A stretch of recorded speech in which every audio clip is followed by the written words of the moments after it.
Hai guys, welcome back to Gios Class. Nah, hari ini aku mau bahas tentang eh ini ya, pelajaran salah satu topik yang ada di pelajaran akuntansi, yaitu hutang jangka panjang ya. Nah, ini aku belum tulis judulnya ya, hutang jangka panjang ya. Nah, kemarin aku sudah membahas ya tentang contoh-contoh dan juga hutang jangka pendek ya. Apa itu hutang jangka pendek dan contoh-contoh dari hutang jangka pendek ya. Nah, kali ini aku akan membahas tentang hutang jangka panjang ya.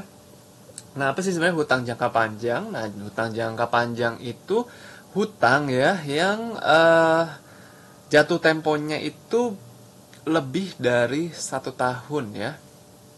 Oke, lebih dari 1 tahun. Kalau hutang jangka pendek itu di bawah 1 tahun ya. Nah, kalau hutang jangka panjang itu lebih dari 1 tahun ya, 3 tahun, 5 tahun gitu ya.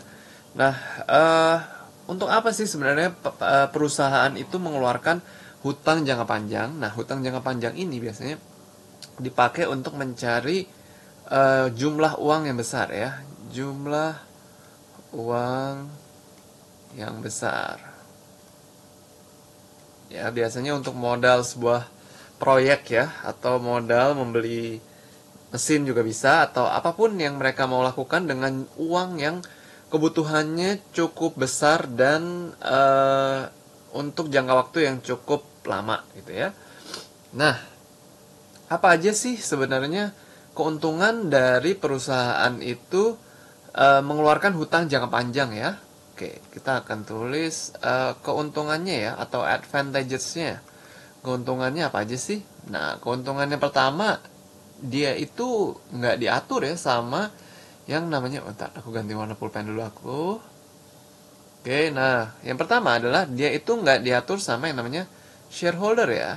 Nah, jadi beda antara bondholder ya, co-holden ya, holder. Oke, hutang jangka panjang yang memberikan kita hutang jangka panjang itu kita kenal dengan istilah bondholder ya. Nah, hutang jangka panjang ini lebih banyak itu sebenarnya yang akan dibahas itu adalah bond ya, atau obligasi ya. Nah, shareholder itu biasanya mengatur atau mengambil keputusan juga untuk perusahaan ya, di mana bondholder itu tidak seperti shareholder, jadi dia itu tidak memiliki kontrol ya. Advantage-nya adalah shareholder control is not affected ya, tulis bahasa Inggris aja deh ya.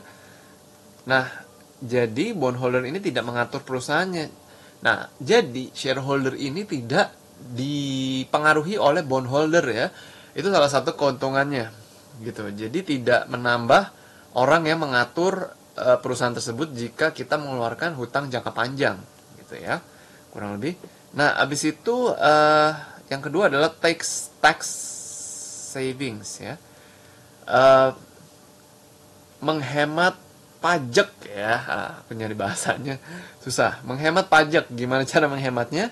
Nanti akan aku jelaskan di ada contohnya ya. Oke, yang ketiga adalah EPS ya, earning per share ya. Pendapatan per lembar saham ya, itu akan meningkat ya. Kenapa meningkat? Karena net income akan meningkat ya.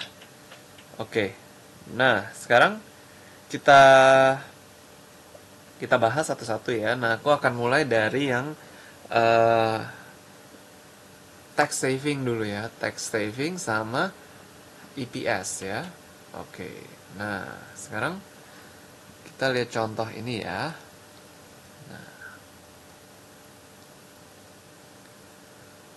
Oke, nah aduh, agak kepotong ya. Aku kecilin dikit ya. Oke, nah di sini ada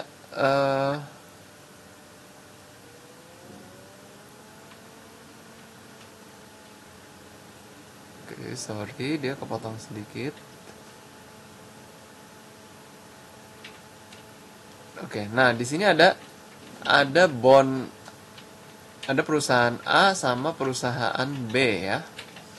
di mana perusahaan A itu mengeluarkan saham, di mana perusahaan B itu mengeluarkan bond ya atau obligasi ya.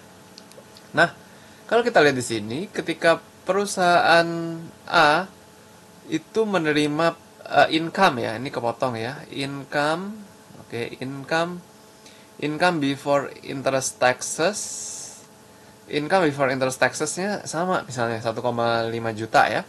Nah, tapi yang B ini dia harus bayar bunga ya, 400.000. Nah, sementara yang perusahaan A kan karena dia eh, saham dia nggak harus bayar bunga ya. Yang B ini kan karena dia eh, hutang jangka panjang dia harus bayar bunga ya. Bunganya 8%. Misalnya dia punya hutang sebesar 5 juta. Berarti 8% dari 500.000, 400.000 ya. Tinggal dikurangin. Ya, 1,5 kurangin 400, 1,1. Nah, ini sementara utuh ya. Nah, kita lihat di sini ya. Nah, ini ada perbedaan nih. Income tax expense-nya kalau yang ini kan 1.500.000 ya. Dia nggak kepotong eh pajak ya. Nah, ini kepotong pajak. Sorry, yang ini kepotong.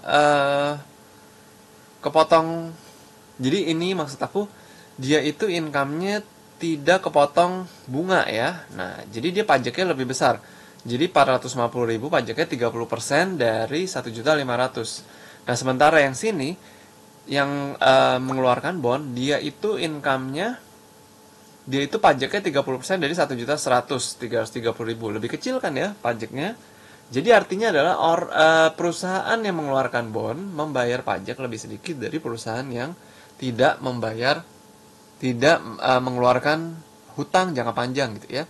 Nah, lalu net income-nya ya, di sini kita lihat net income-nya dia uh, lebih kecil ya. Lebih kecil. Nah, tapi dia kalau kita perhatiin di sini, dia outstanding share-nya ya. Dia outstanding share-nya itu di sini cuma 100.000, di sini 300.000 ya. Nah, jadi pendapatan ya yang terakhir ini adalah earning per share atau pendapatan per lembar saham. Karena dibaginya cuma 100.000, 770 dibagi 100.000, 7,7. Sementara 1.050.000 dibagi 300.000, 3,5 ya.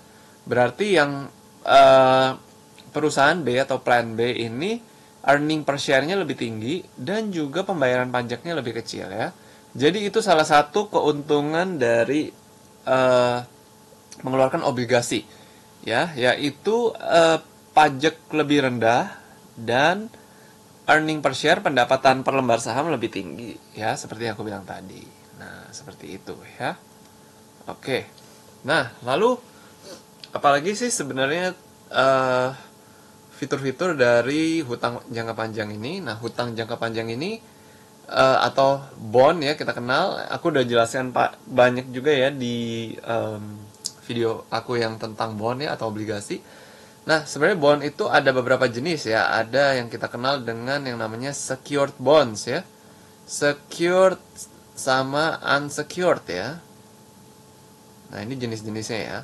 Sebenarnya ada banyak sih jenis-jenisnya ya. Nah, secured itu adalah bond yang harus dijaminkan ya. Ini ada jaminannya. Contoh misalnya gedung atau rumah gitu ya.